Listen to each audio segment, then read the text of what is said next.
हम सभी ने गरीब भिखारियों को दान दिया है। दान करना भी बहुत अच्छी आदत है। लेकिन यकीन मानिए, इस कहानी में किसी जरूरतमंद की मदद करने का जो तरीका बताया गया है वह आपके दिल को जरूर छुएगी। एक आदमी पैदल किसी रास्ते से जा रहा था। उसने देखा कि सामने एक बिजली के खंभे में कागज फंसा हुआ है और उसमें कुछ लिखा हुआ है। उसमें लिखा था कि कल इस रास्ते से गुजरते वक्त मेरे 100 रुपये कहीं गिर गए। मैं बहुत बुरी हो चुकी हूँ और मुझे आंखों से साफ नहीं दिखाई देता। कृपया इस रास्ते पर कहीं भी अगर किसी को मेरे गिरे हुए 100 रुपये मिलते हैं तो कृपया करके उसे इस पते तक पहुंचा दे।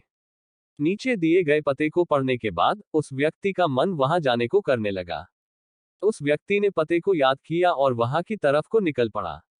वहां जाने के बाद जब उसने आवाज लगाई तो उसने देखा कि गली के आखिरी हिस्से में एक झोपड़ी है और वहां से एक बूढ़ी औरत लाठी के सहारे बाहर निकल रही है। वह आदमी जानता था कि बूढ़ी औरत वहां अकेली रहती है। बूढ़ी औरत के आने पर आदमी ने उसे बताया कि माँ जी, मुझे आपके गिरे हुए 100 रुपये का नोट मिला था। ये रहे आपके 100 रुपये। बूढ़ी औरत उस व्यक्ति की बात सुनकर रोने लगी और बोली, बेटा, कल से अब तक लगभग 20-25 लोग मुझे 100 रुपये दे चुके हैं। बेटा, मुझे ठीक से दिखाई नहीं देता, मुझे पढ़ना लिखना भी नहीं आता। पता नहीं किसने मेरी हालत देखकर मेरी मदद करने के लिए ऐसा किया है। उस व्यक्ति के बहुत कहने पर उस बूढ़ी औरत ने उससे 100 रुपये लिए, लेकिन उस व्यक्ति से विनती करते हुए कहा, बेटे, जाते समय ये संदेश फाड़कर फेंक देना। न जाने किसने मुझ पर दया करके ऐसा किया है। उस आदमी ने अपना सिर हिलाया और चला गया। थोड़ी दूर जाने के बाद आदमी सोचने लगा कि आखिर उन 20-25 लोगों को जो बूढ़ी औरत के पास आए थे, उनसे भी उस बूढ़ी औरत ने संदेश फाड़ने के लिए कहा होगा, लेकिन किसी ने भी अभी तक इसे फाड़ा नहीं। तो फिर मैं इसे कैसे फाड़ सकता हूँ?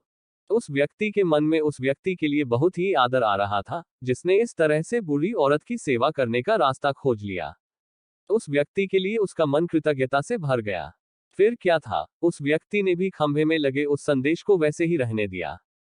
दोस्तों, ये कहानी हमें सिखाती है कि हमारे मन में केवल कर्म करने की इच्छा होनी चाहिए। मदद करने के कई तरीके हैं।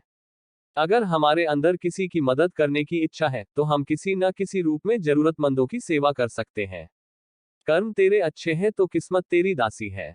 नीयत तेरी अच्छी है तो घर में मथुरा काशी है। वीडियो को ज्यादा से ज्यादा शेयर करें, चैनल को सब्सक्राइब करें। धन्यवाद।